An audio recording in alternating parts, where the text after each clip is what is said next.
नमस्कार, मैं सुनैना कश्यप और आप देख रही हैं KH लाइव हिमाचल। पाकिस्तान के हमले की आहटें अब हिमाचल पहुंच गई है। पाकिस्तान ने पठानकोट के नजदीकी इलाकों को भी निशाने पर लेना शुरू कर दिया है और इसका सीधा असर हिमाचल पर पड़ रहा है। इस हमले का सीधा असर बॉर्डर एरिया से सटे डमटाल की पहाड़ियों पर देखा गया।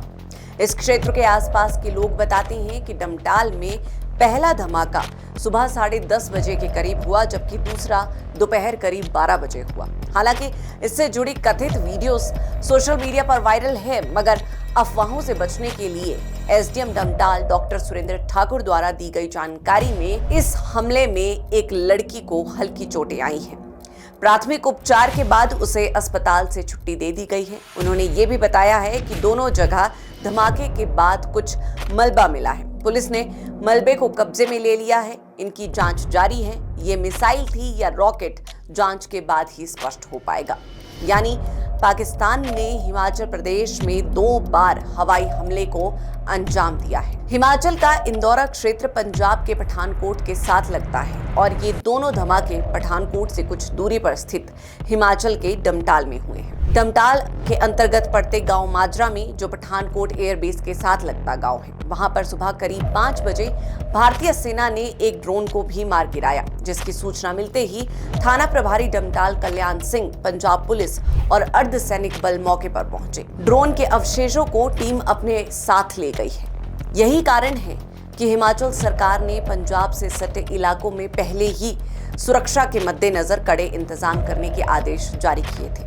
इंदौरा क्षेत्र पंजाब से सटा हुआ इलाका है और जिला ऊना भी बॉर्डर के साथ लगता एरिया है। इंदौरा के डमटाल में सीधे तौर पर इस हमले का असर दिखा है, जबकि जिला ऊना में भी मिसाइल के पुर्जे जैसे धातु की वस्तु मिली है। जिला ऊना के चिंतपूर्णी में, जहां माता का शक्तिपीठ भी है, वहां कुछ संदिग्ध अवशेष मिले हैं। ये मंदिर से लगभग 10 किलोमीटर दूर है। वैसे तो ऊना प्रशासन पाकिस्तान के संभावित हमले को लेकर पहले ही अलर्ट पर है, इसीलिए रात को जिले में ब्लैकआउट रखा गया है। हालांकि कुछ स्थानों पर सोलर लाइटें जल रही हैं और चिंतपूर्णी के विधायक सुदर्शन सिंह बबलू ने इनको रात को बंद करने के आदेश SDM को दिए हैं। जानकारी के अनुसार बीती रात करीब 1:30 बजे चिंतपूर्णी के बेहड़ भटेड़ गांव में रॉकेट का एक निष्क्रिय हिस्सा गिरा। घटना में कोई जनहानि नहीं हुई। धमाके की आवाज सुनकर लोग घरों से बाहर निकले तो जंगल में हल्की आग लगी थी। धमाके से आसपास के घर भी हिल गए। सुबह देखा तो कम से कम 50 किलो वजनी गोला खेतों में पड़ा मिला। घटना के प्रत्यक्षदर्शी बताते हैं कि आसमान में रोशनी को देखते हुए उनके पालतू कुत्ते काफी देर से भौंक रहे थे। इसी दौरान एक जोरदार धमाका हुआ। इससे उनके घर से कुछ दूर जंगल में कुछ अवशेष आकर गिरे। इससे जंगल में आग लग गई। हालांकि बारिश के कारण आग चंद मिनटों में ही बुझ गई। प्रत्यक्षदर्शी ने सबसे पहले इसकी सूचना तुरंत पंचायत प्रधान को दी। प्रधान ने पुलिस को सूचित किया। प्रत्यक्षदर्शी का कहना है कि धमाका इतना तेज था कि उनका पूरा घर हिल गया।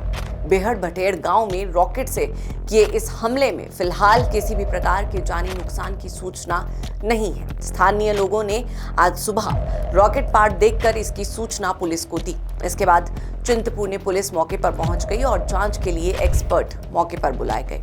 इस घटना से जुड़ा एक वीडियो भी सोशल मीडिया पर सामने आया है, जिसमें स्थानीय लोग रॉकेट के पार्ट के साथ छेड़छाड़ करते नजर आ रहे हैं। जहां पर रॉकेट का टूटा पार्ट मिला है, वो क्षेत्र पंजाब के साथ लगता एरिया है। अब ऐसे हालातों में सरकार द्वारा जो भी आदेश जारी किए जा रहे हैं, उनकी पालना करने की जरूरत है, विशेष तौर से जो इलाके पंजाब राज्य से सटे हुए हैं।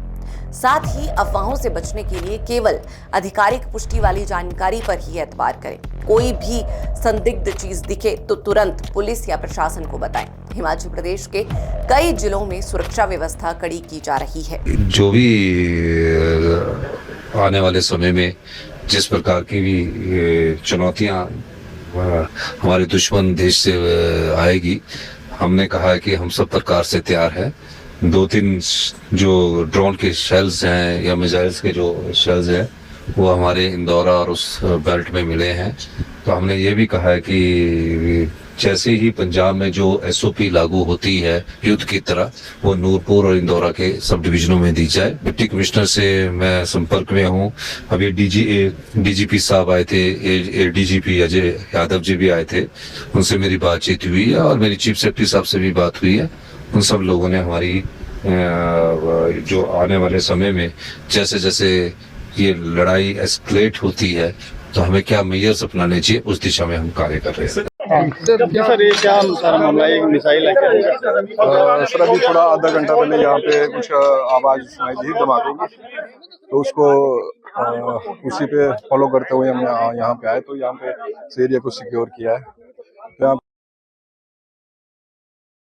ड्रोन था, जो भी था उसका ये तो एक्सपर्ट बता पाएंगे, लेकिन उसके हमने आर्मी और इसको सूचित कर दिया। आर्मी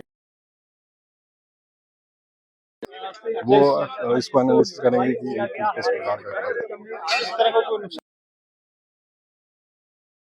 जंगल में गिरे तो पेड़ फूट गिरे। बैठ के रोटी खा रहे सारे परिवार। हाँ जी। तो क्या हुआ था?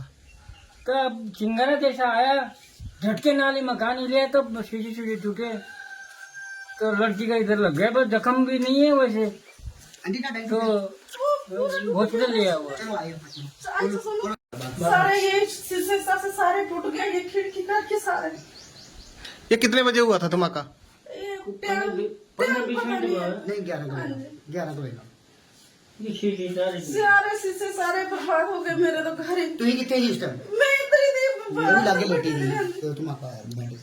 हम लोग 4-5 जने इकट्ठे बैठे हुए थे, हम बात कर रहे थे और हमारे सामने पता नहीं क्या आया, वो हमारे सामने गिरा और गिरते इतना धमाका हुआ, लोगों के शीशे टूट गए और हमारे एक लड़की के सट लग गई। ये हमारे चिंतपूर्णी के नजदीक हम सब डिवीजन में बेहड़ बथेड़ गांव में एक संदिग्ध धातु का जो टुकड़ा है वो पाया गया है, जिसकी जानकारी हमने उच्च अधिकारियों और जो हमारे आर्मी के जो बेस है जो नाका वहां तक पहुंचा दी है और ऑलरेडी उनकी टीम उसके लिए रवाना हो गई है। तो मैं यही सभी से अपील करूंगा कि किसी भी तरह का कोई पैनिक करने की कोई आवश्यकता नहीं है और जो भी कार्रवाई इसमें की जानी है प्रशासन उसमें पूरी कार्रवाई करेगा।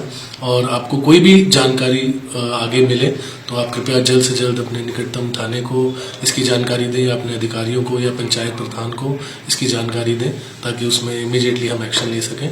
और अब हमारा बस मैं सभी से यही अपील करूंगा कि किसी भी तरह का इसमें कोई जो है परेशान या किसी तरह के कोई आपस में एक दूसरे को गलत फेक न्यूज ना फैलाएं। धन्यवाद। सभी जिला प्रशासन ने अपील की है कि जैसे ही सायरन बजे नागरिक घरों और आसपास की सभी लाइटें बंद कर दें। अगर संभव हो तो किसी खिड़की रहित कमरे में चले जाएं या नजदीकी सुरक्षित स्थान पर रहें। लोगों से आग्रह किया गया है कि वो घबराएं नहीं और किसी भी अफवाह पर ध्यान ना दें। इस अभ्यास को गंभीरता से लेने की जरूरत है, क्योंकि इससे वास्तविक खतरे की स्थिति में जान माल की सुरक्षा सुनिश्चित की जा सकेगी। इसीलिए जारी निर्देशों की पालना करें और सुरक्षित रहें। फिलहाल आज की इस चर्चा में इतना ही। इस चर्चा पर आप सबकी क्या राय है, ये हमें कमेंट कर जरूर बताएं।